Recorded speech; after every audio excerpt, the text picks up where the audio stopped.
Okay, well, guys, let's start with the session. In our previous session, we did calculate a formula for probability of error for QPSK scheme, that which is approximately equal to complementary error function of square root of EB by N naught. So this is the formula for probability of error for QPSK. And likewise, we did also went through the transmitter and receiver block diagram of QPSK scheme, wherein we'll make use of one more additional unit called as demultiplexer at the transmitter end. So we'll make use of this additional unit called as demultiplexer at the transmitter end, and this demultiplexer is of size 1 cross 2. So which means it has single input and two outputs, wherein first input bit will be made to go through a multiplier stage, that which is associated with basis function phi1 of t, and the second bit of the same symbol is sent to one more multiplier stage, that which is associated with basis function phi2 of t, and after multiplication both will be added in order to get a symbol. So here on a whole we'll be getting QPSK signal S of t. Likewise, back at the receiver end, we'll make use of a similar kind of unit that which works in the opposite manner, and we call that as multiplexer. So here we'll make the received signal X of t to pass through a correlator stage, wherein we are having two correlator stage. One is called as in phase channel stage, the other one is called as quadrature phase channel. From in phase channel we'll get x1 point, we'll be getting x1 component of signal. Likewise, from quadrature phase channel we'll be getting x2 component of the same point, and if we combine x1 and x2 we'll get the observed point, we'll be getting the observed point. And over here we'll fix the threshold value to be equal to 0 to decide whether x1 or x2 is greater than or lesser than 0. And finally we'll combine these 2 points x1 and x2 by using a multiplexer that which is of size 2 cross 1, meaning it has 2 inputs and only one output. And using these two, that is observed point, we'll make an estimate of what kind of message was transmitted back at our transmitter end. So this is how the QPSK transmitter and receiver actually works.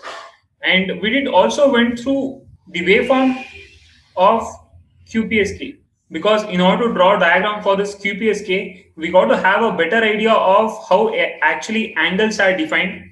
And because in QPSK we'll make use of 4 set of angles or phases. The first signal will be associated with a phase angle of pi by 4. The second signal will be associated with a phase angle of 3 pi by 4. Third signal will be associated with a phase angle of 5 pi by 4. And the last signal S4 of t will be associated with a phase angle of 7 pi by 4.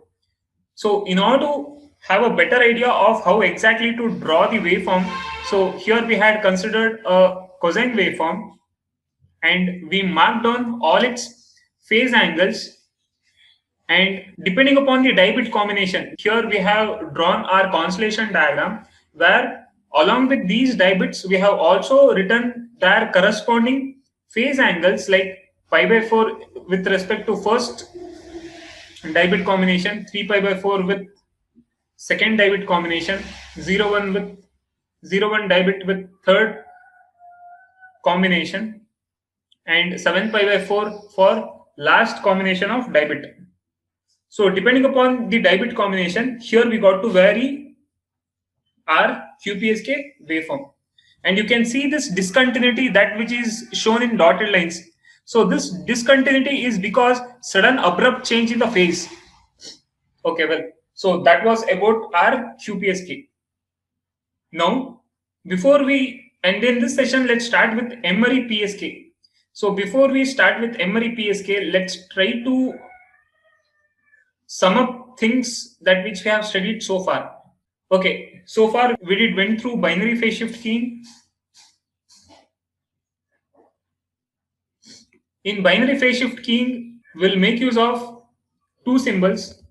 In binary phase shift keying, we'll make use of two symbols. Because of that, it's called as binary. Because of that, it's called as bi. And what two symbols are we using? We are making use of symbol 0 or symbol 1. So these two symbols constitutes these two symbols, where if I think of one symbol, so here one symbol is equal to 1 bit. So this is our binary PSK, and if I were to draw its constellation diagram, so because here the dimensionality value is equal to, here the dimensionality value is equal to 1, we'll make use of only one basis function. Here we'll make use of only one basis function, phi1 of t, and this will be our point that which represents signal S1, and this point will represent our second signal S2, where signal S1 represents symbol 1 and S2 point represents symbol 0. So this is the constellation diagram for this binary PSK. Likewise, right after binary PSK, we did went through QPSK scheme. We did went through QPSK scheme, where Q stood for quadri or just quad. So in this QPSK scheme, the dimensionality value n was equal to 2, and here we made use of four symbols. We made use of four symbols over here, and those four symbols were symbol 0 0, 0 1, 1 0, and 1 1. And over here, one symbol contained, so in quadri phase shift keying, one symbol is equal to was containing 2 bits. It was containing 2 bits, and because of which, and because its dimensionality value is equal to 2, here we got to make use of two basis functions, phi1 of t and phi2 of t. Here, because n is equal to 1, we'll make use of only one basis function. And back in our constellation diagram, we got to draw both phi1 as well as phi2. And over here, the very first dibit combination, that which was 1 0, acquired our fourth quadrant, followed by second combination acquired our third component, that which was dibit 0 0, and the third combination acquired our second quadrant, and that dibit was 0 1, and finally our last combination acquired the first quadrant, that which was dibit combination 1 1. So this was the constellation diagram for quadri. Now the thing is, let's try to generalize this. Now let's try to generalize this quad. So because here we are trying to increase in the fashion of 2. So here I can think of this as 2 power 1 binary, and quad can be thought of as 2 power 2, because 2 power 2 is equal to 4. In a similar way, if I increase the 2 power to 3, I'll end up with, what is this 2 power 3? I'll end up with 8. And I can call this as what? I can call this as octary. I can call this as octary PSK. I can call this as OPSK. Now, because this is octa, but still we can make use of n equal to 2 itself. Because most of the signals are over here dependent, we'll make use of only two basis functions. And because here we are having, so over here this 8, number 8 represents the number of combinations. So this 8 represents number of combinations or levels, and this power over here represents number of bits required. This 3 over here represents number of bits required to represent these levels, to represent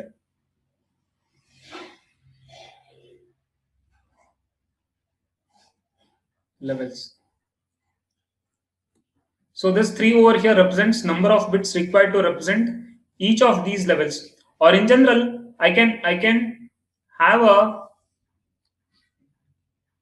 general formula. I can have a general formula as that which represents the relationship between number of levels and the number of bits required, and that formula can be thought of as equal to, I can think of it as equal to m, where m indicates number of messages. This is in turn equal to 2 per n, where this small n indicates number of bits required. So this capital M represents number of messages or number of combinations, or I can also call it as levels. So these are general expression. Now for octary, how many symbols can I expect over here for octary? Can I have some quick answers in the chat? For octary, how many combinations can I expect?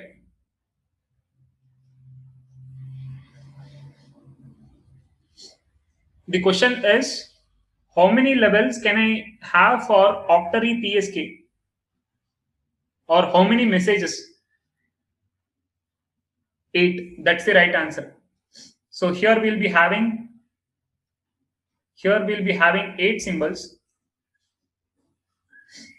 And each symbol over here will be containing 3 bits. It will be containing 3 bits starting from 000, 001, 010, 011, 100, 101, 110, and finally 111. So these many symbols will be having, because m value is equal to 8, so we got to have 8 different messages. So here I can think of this as m1t, this 2 as m2t, likewise the last combination I can think of it as m8t.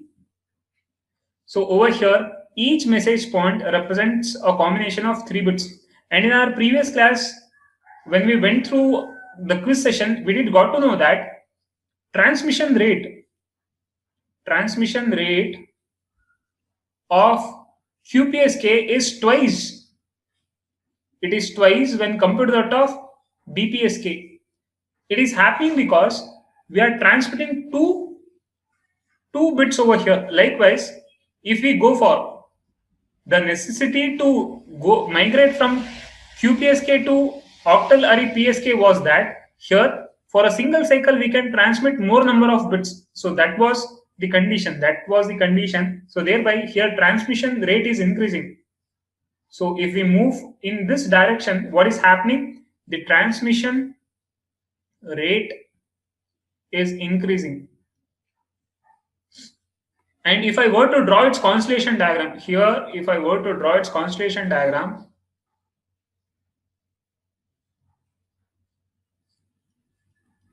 I got to first write down two basis function, phi1 of t and phi2 of t, and over here, because we are having 8 different messages over here, so I can think of this point. Let me change the color.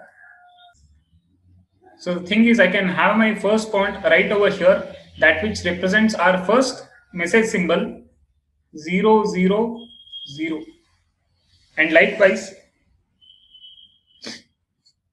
I can have my second message point 001 right over here 001. Likewise, I can have my next message point 010 somewhere over here 010. But here we are having a problem. The thing is, this order that which I have written, it won't follow gray code. This is not gray code. This is not following gray code.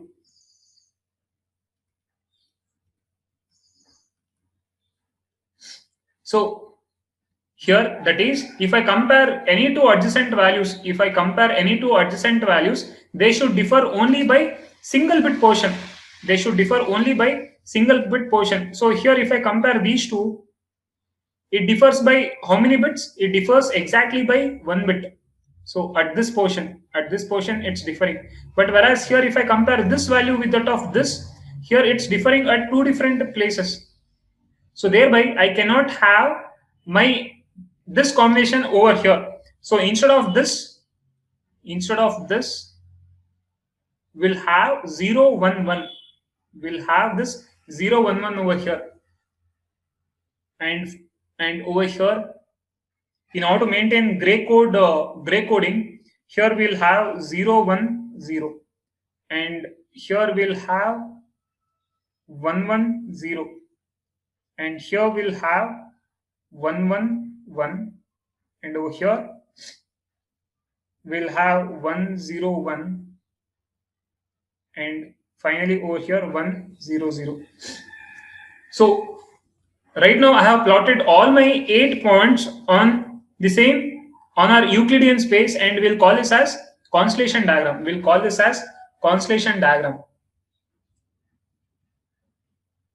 Now thing is, if I were to draw my decision boundary,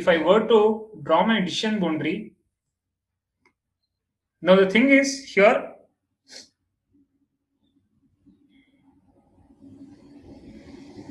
I got to draw decision boundary in dotted lines, that which is passing through the origin like this.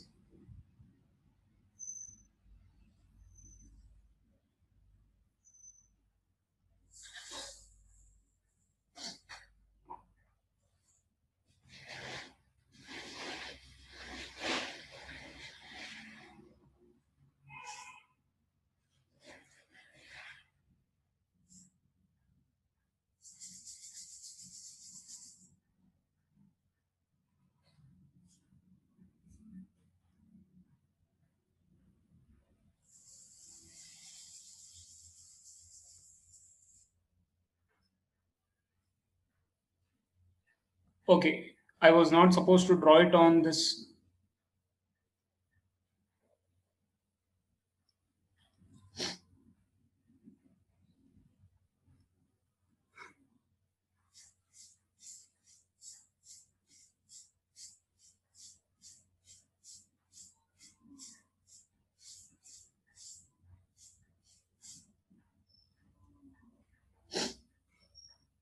Okay, right now what we have done is we have drawn this decision boundary in dotted lines.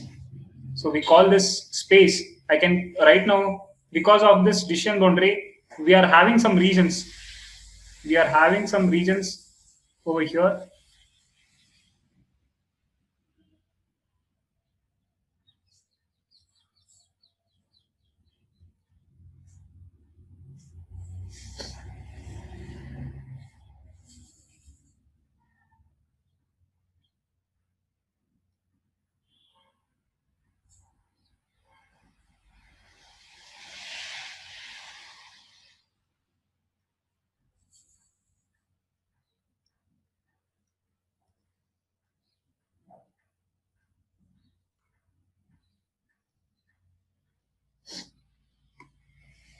So we are having how many regions starting from here? 1 2 3 4 5 6 7 8. We are having 8 different regions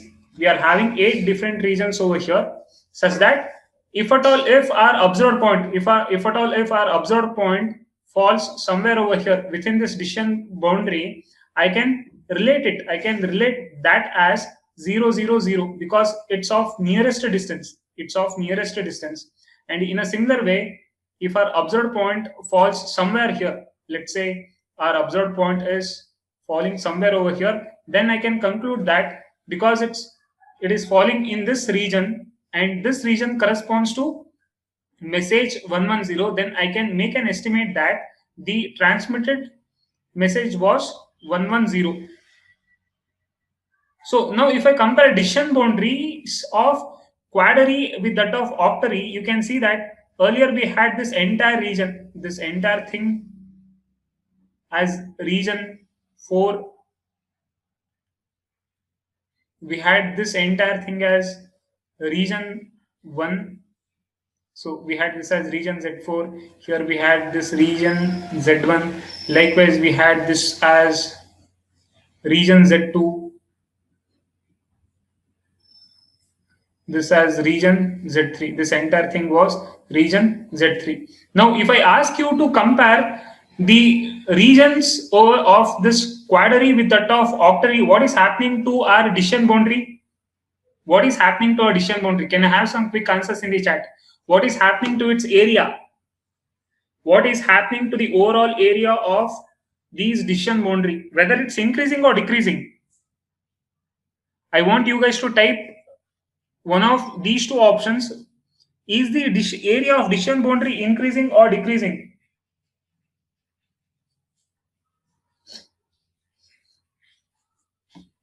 All I want you guys to do is compare this region with that of this region.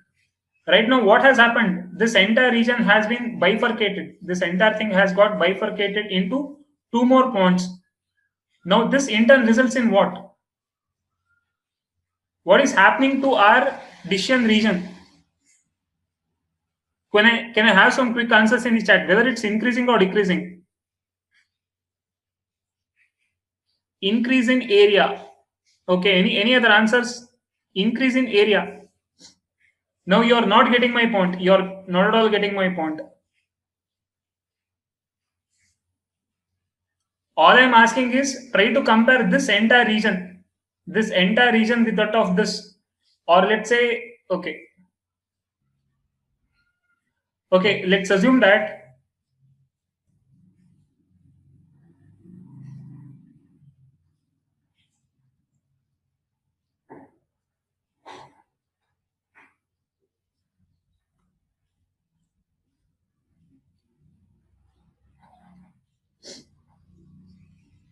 okay, right now let's assume that this is our birthday cake.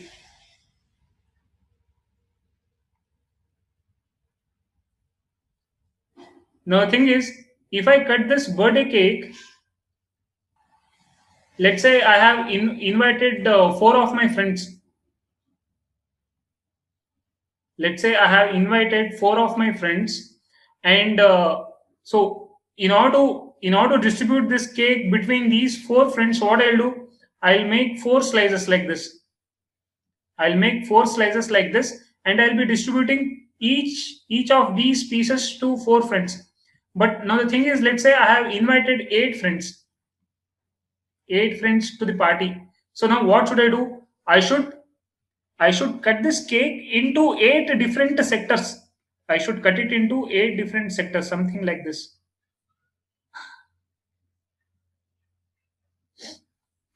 So how many pieces I'll be getting? 1, 2, 3, 4, 5, 6, 7, 8. Here I'll be getting 8 different pieces over here. So what do we call this region as? In mathematical terms, we call this as a sector. You might have studied this concept in sectors. If this is the radius, and this is the angle, then this arc S is given as r theta. S is equal to r theta, something like that. So in a similar way, now tell me, by inviting 8 friends to the party, what is happening to the cake size, whether it's increasing? All I'm asking is what is happening to the individual size of these cake size? What is happening to the piece size over here, whether it's increasing or decreasing? Decrease in area. So that is what I expected. So the answer is decrease. So when I compare this with that of this, when I compare our octary with that of this quadary, so back here the region is decreasing. It's shrinking in area. It's shrinking. So because of which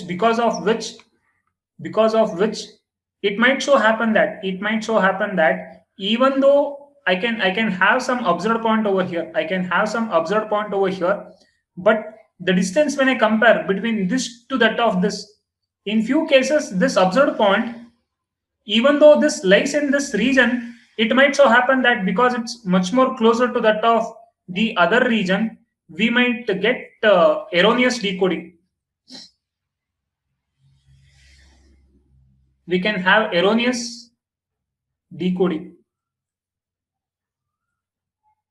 So, but what's the other advantage part here? Transmission rate. Here we are getting a higher transmission rate, but at what cost?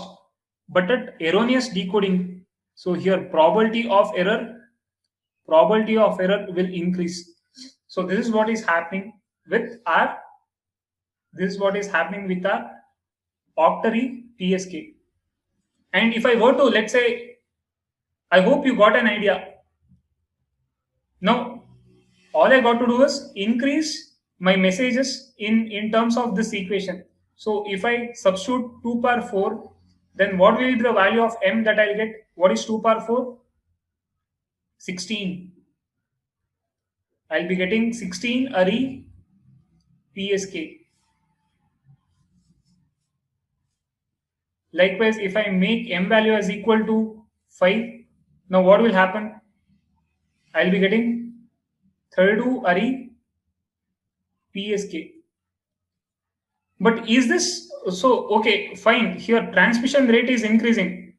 Here transmission rate will increase, and here it will relatively increase compared to that of 16 array. Back in 32 array PSK, transmission rate is still more higher. But what is happening to the probability of error? Parallelly, what is happening to probability of error, whether it's increasing or decreasing? Can I have some quick answers in the chat? What happens if I keep on moving a higher order number? What happens to the probability of error, whether it will increase or decrease? It will increase. Yes, that's the right answer. The probability of error will increase because the spacing. So the spacing between decision boundary for quad array was something like this. And again, if I move on to this 16 array, again still I got to keep on dividing this. I got to keep on dividing this into different pieces. So the thing is, the region is contracting. So it's decreasing a lot. So because of that, probability of error will also increase. And hence, these kinds of systems are not reliable. These kinds of systems are not reliable. So thereby, we'll move to some other kind of technique called as QAM. Will make use of QAM, wherein will vary both amplitude as well as phase. So in QAM, that is quadrature amplitude modulation, what we'll be doing will vary both amplitude as well as phase of carrier. So by varying these two, we can have a higher transmission rate, but with lesser amount of probability of error. So whereas in PSK, what is happening, as I keep on increasing this number of bits to represent each symbol, the transmission rate will increase, but parallelly what is also increasing? Probability of error is also increasing. But with QAM, wherein I'll be varying both amplitude as well as phase of the carrier wave, I can have a higher transmission rate, but at what? But at lesser value of error. So before we discuss this,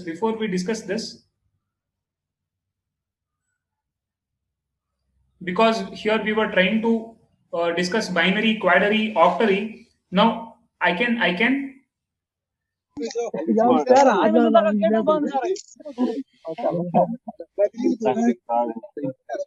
22. Can you hear the mic? Okay. Now the thing is, I can generalize this.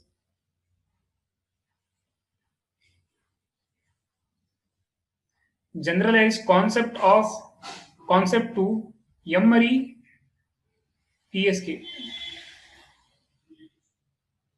I can generalize it to Emery PSK, where M indicates number of messages. Number of messages.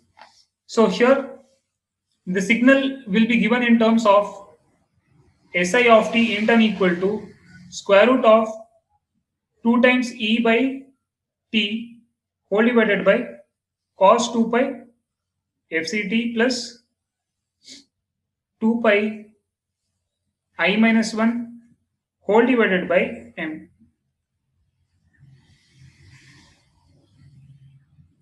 Now again, this is in what fashion? This is in cos A plus B fashion, which when expanded will result in cos A, cos B minus sin A, sin B. So over here, if I expand this, I can rewrite this as square root of 2 times E by T. Cos A is 2 pi FCT. So here A value is 2 pi FCT and B value is this entire thing. I can map this to this and this to this. Cos 2 pi I minus 1 whole divided by M minus sin 2 pi FCT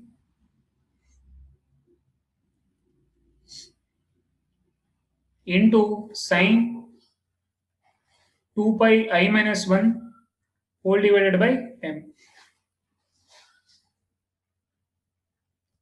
Now over here I can multiply this with this as well as this with this. And before I multiply, what I'll do is I'll separate this entire thing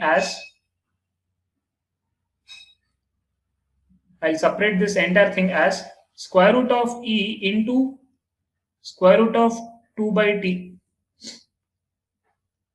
And when I multiply this entire thing, this entire thing with these two terms, I'll land on to square root of 2 by T cos 2 pi FCT root E cos 2 pi I minus 1 by M. Again, minus sign, square root of 2 by T